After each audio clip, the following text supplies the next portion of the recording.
In this video, we will deep dive in how to use the DJI Action 5. What a wonderful camera that I like.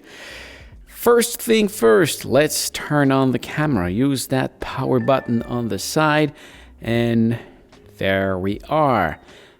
You can navigate with your thumb on the screen, navigate between photo mode, video, super night, subject tracking, slow motion, and hyperlapse, or their sub mode, time lapse.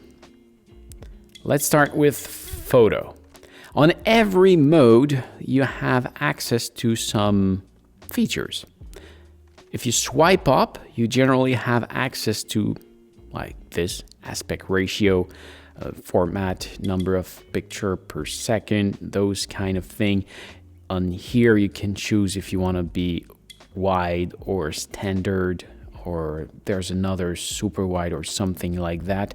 What is this one? Countdown. If you want to have a countdown, you got it over here. You have a lot of options just by swiping up. You have other features here. You can enable or disable the Pro. I actually recommend to use the Pro mode, but over here you can choose your exposure, the ISO, and the EV. If you set it to manual, you can really select manually the ISO and the aperture right here. I'll leave it on auto most of the time, and you can record in JPEG plus RAW, or well, that's the only two options. If we go into here, video, there might be some other features. Here, same principle. You got the white balance. You can record in 8-bit or 10-bit. Or D-Log. That's up to you. D-Log will record in more flat color, but in post-production will give you a bit more to play with. And yeah, few adjustment over here. Here, same principle. You can record between 1080p up to 4K and 16:9 or 4:3. You can choose your frame per second from 24 frames per second up to 100 frames per second in 4K, or up to 240 frames per second in 1080p. If you want to do slow motion, what I recommend is to use this instead of that one over here, the slow motion, because what it will do is that it will record a video that is already in slow motion.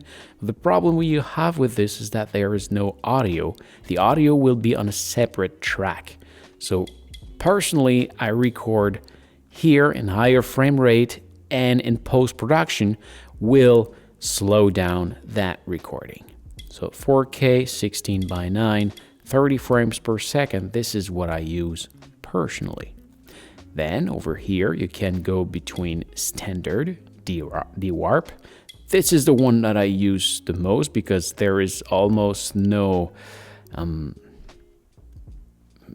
deformation. See, if I go on ultra wide, you see that that piler looks weird, really looks weird.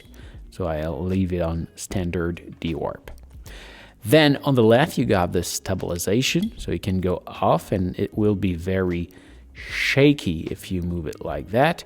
On rock steady, as you can see, it is already more stable.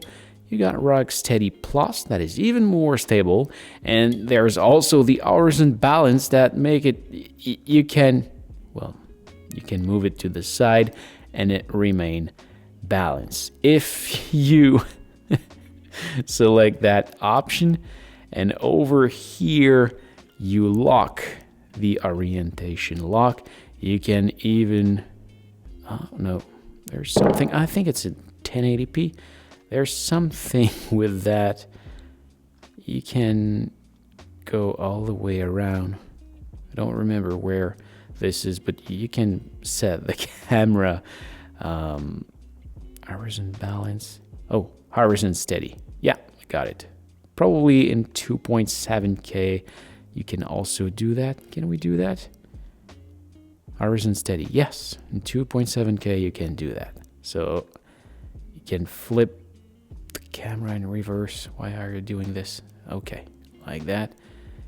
And you see it remain level, but it's limited to 2.7K. We'll come back to those features a bit later.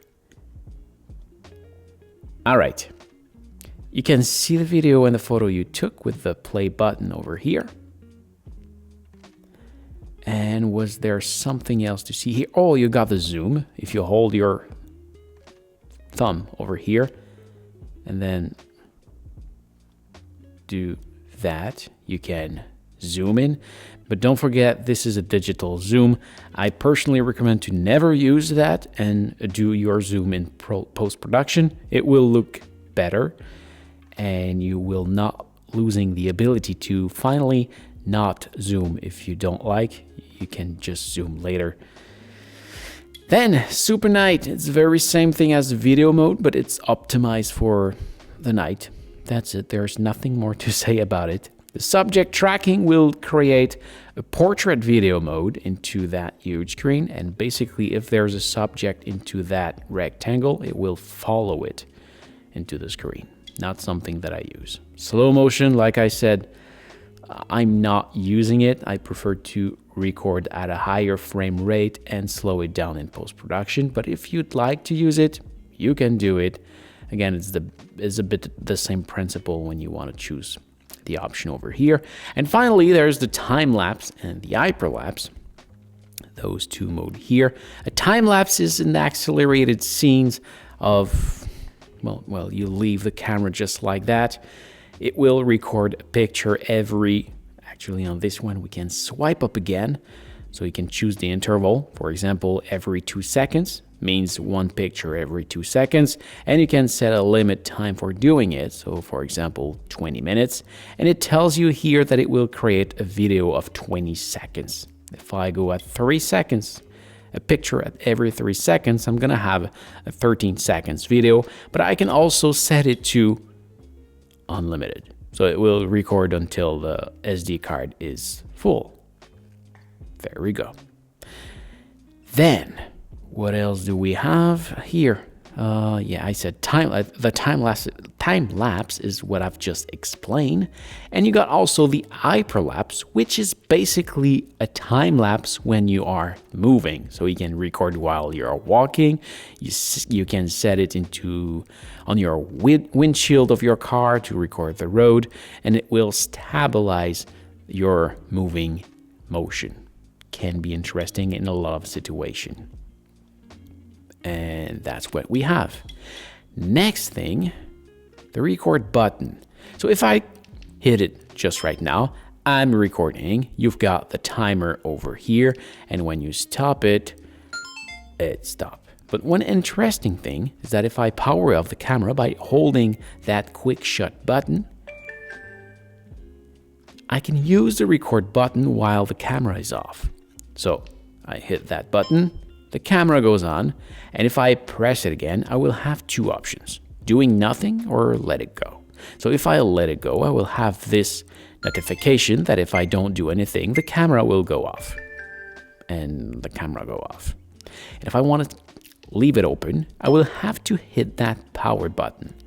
So as you can see, because I turn it on with that button, if I press over here, it says if you don't press the power button, blah, blah, blah, I hit it, the camera remain on. Now, let's do, it will turn on to the mode it did go off. But that can be changed in those settings that we will see over here. So here we have 8 options. The first one will be to create a settings. So if there's a mode that you use often and you don't want to reconfigure all those things, aspect ratio, frames per second, wideness of the lens, and those things, you can create you can save a setting. You hit plus, you can give it a name, I think, or create an icon or something like that. The other thing is the quick shot button. the voice prompt is what you hear: photo, video. And here you can choose what you want to have into those options. There we go. You just have to hit the one that you want to have. Let's say I want to have time lapse, and there we go. Now, when I hit that button, it will switch between photo, video, and time lapse. There we go. Then, next feature. This one, it's the brightness of the screen. It's as simple as that. Then we've got the settings, but we're gonna end with that one. This one will lock the screen orientation, so it will never record in portrait or in reverse, but it's quite practical to leave it on.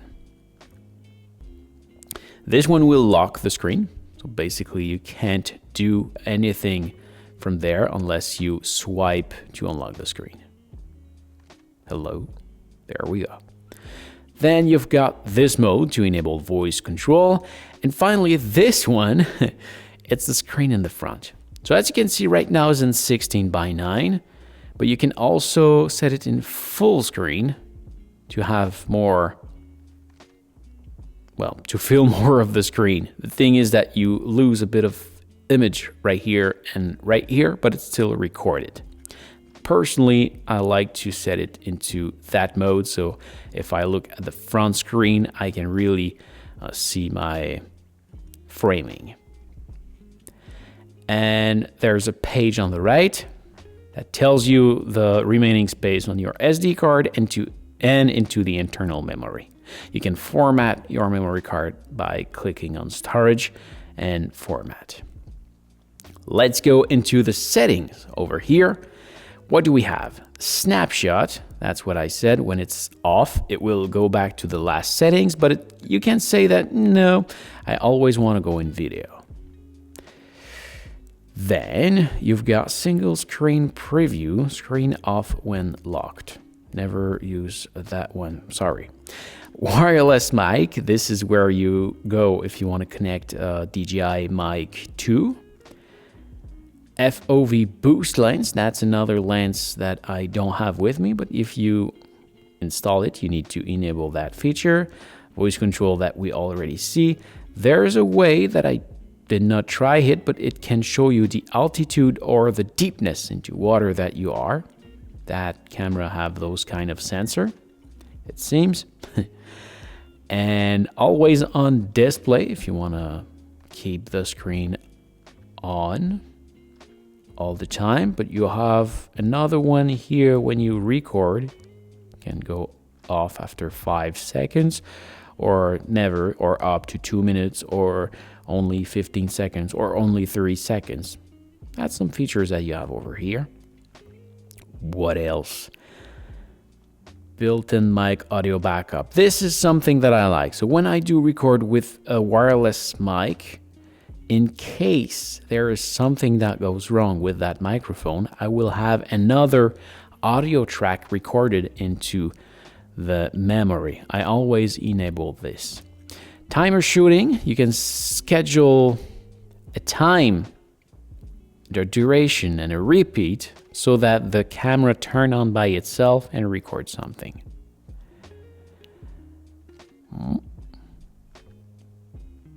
What else? USB mode. You will see that feature every time you connect it over USB. Basically, you will just select the mode you want to go. Is it transfer mode, just recharging, or webcam? Wireless connection, if you want to set the Wi-Fi.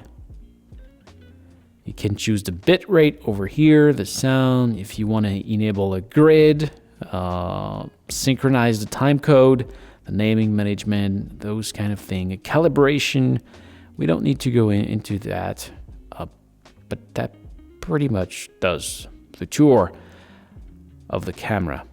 Seems that I set a timer over here. There we are. So this is how you use the DJI Action 5. There's 2 doors here, your battery's here, the memory card is here, and on the other side you got a USB connection. There you go. I hope this was helpful.